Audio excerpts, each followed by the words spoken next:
my name is Joanne with GKS Lifting and Moving Solutions. Today I'm here with Stephanie Bragg, chair member for SC&RF, and she is with Lift and Move. Thank you so much for joining us today. Oh, thank you for having me.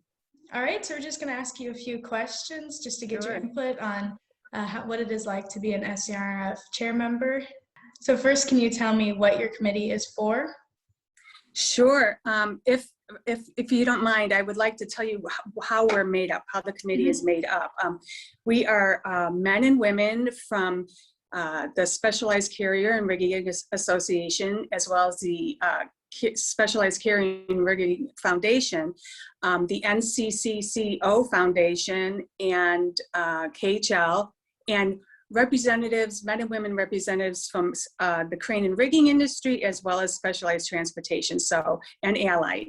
So we have a great group of men and women from all different aspects of what we do in the association represented on that committee. So it's a little wealth of knowledge there about the industry and what we do. So yeah, it sounds like a good mix.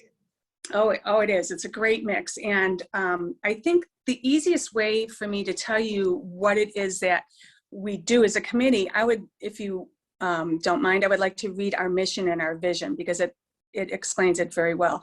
Our mission is to promote career opportunities by connecting students and educators with the people, equipment, and companies that work in crane, rigging, and specialized transportation operations. And our vision is a crane, rigging, and specialized transportation industry sustained by a skilled workforce that meets industry's needs now and for the future. So in other words, we are a group that is trying to help with workforce development, with bringing students in the community and other areas into our industry to show them what a great industry it is and how we can, how you can make a great living and support your community as well. So that is what we do, workforce development and getting people interested in the industry.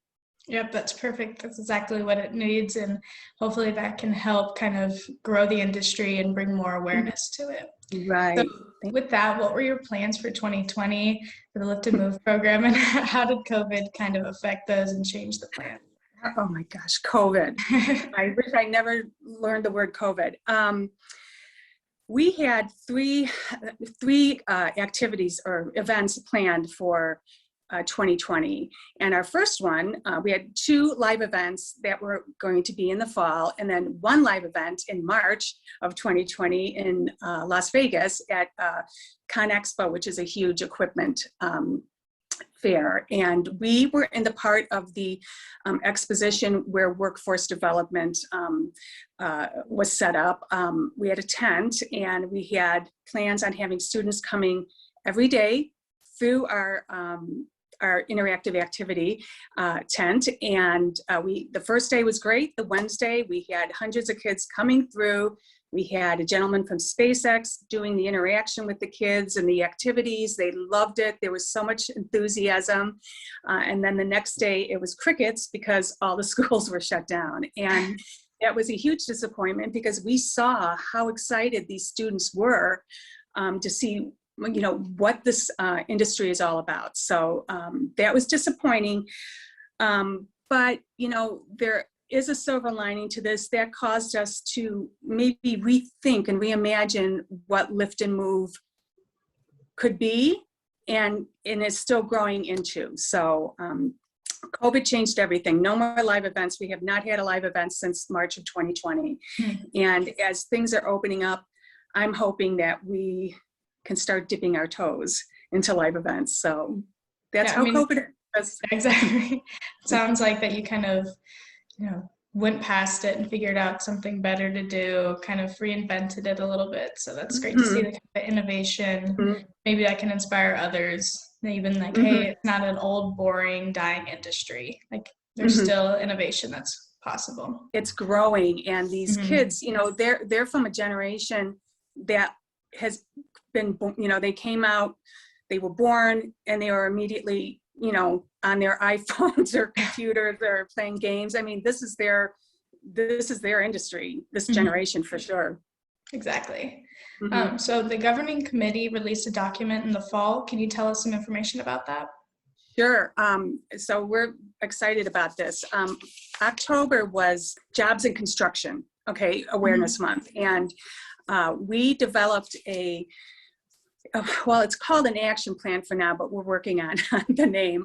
But it's a 37-page guidebook, interactive guidebook that is a wealth of information.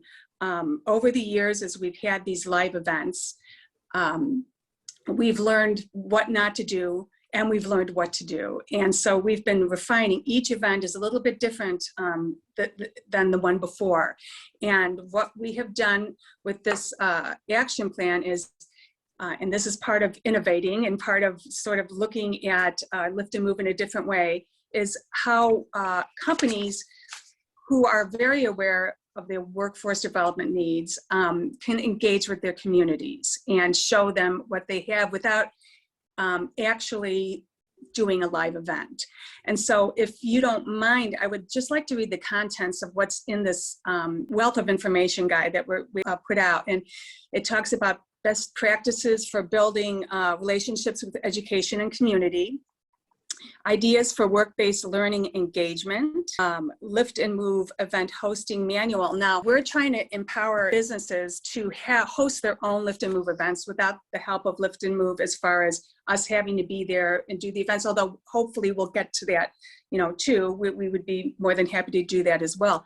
But this manual gives them best practices. It gives them a timeline that they may need, staffing needs, sample agenda, registration tips, suggestions for welcome activities, station setup, live equipment demo, and it has all the materials and resources that they would need. I mean, they have templates for letters and for, what they would say at the different stations. I mean, everything that they need that we've found has worked the best when hosting an event is in this action plan. And so we're hoping that the businesses that are in the association, as well as anybody who would like to host an event, this is available for them. And it's on our website, on the Lift and Move website. That's what came out in October. And we think it's a really, really, really good start. The silver lining that I was talking about that came out of COVID just forced us to really sit down and look at alternatives. And so I think this is a real good one. What would you say the next steps for this program are? I think we're going to keep on building this toolkit that we have, this for years we called it a Lift and Move in a box, but we never really did anything with it. Well, now we're going to keep expanding on this and hopefully get back into live events. That's what I think the hook is for these students. It's being able to see, smell, touch the equipment, and it's exciting to them. So I'm hoping that's where we go forward to as well. Yeah. Hopefully it should come up sooner rather than later. But right.